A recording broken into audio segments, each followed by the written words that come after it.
they have a priority in reservation. If no alumni is around, we can also use those guest house for conferences and other university engagements. But if an alumni comes, and if an alumnus comes and he's contributed for the guest house, so he'll be given the preference for the reservation of the room for him or her. They can also have the interiors according to their taste, like the theme of San Francisco alumni could be set according to them. The theme of maybe alumni from London, that can be set according to their taste, and so forth.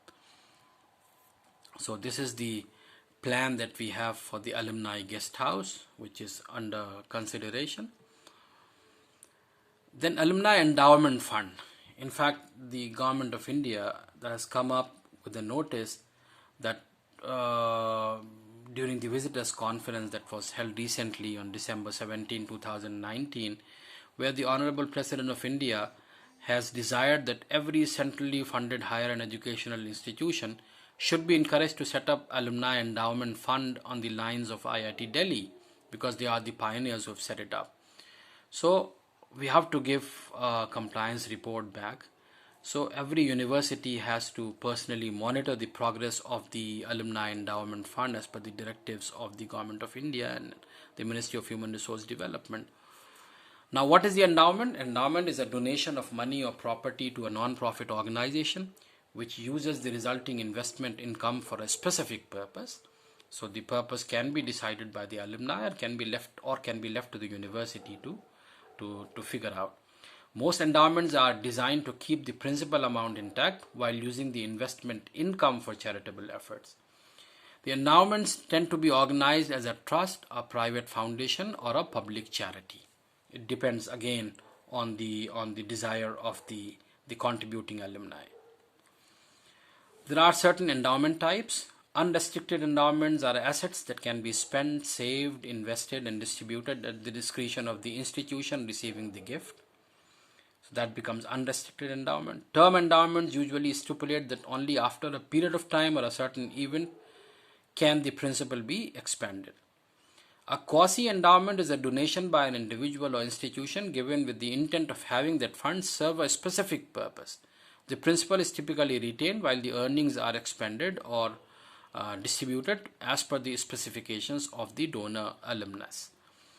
Restricted endowments have their principal held in perpetuity while the earnings from the invested assets are expended as per the donor's specifications. So these are the 4 different endowment types, and we can figure out which one is going to be in place for our university.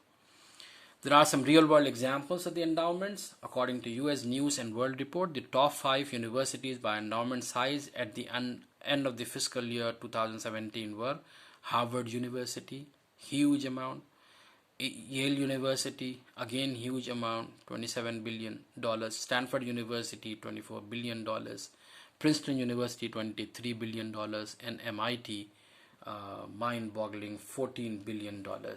So that way, they've got huge endowments coming from the alumni.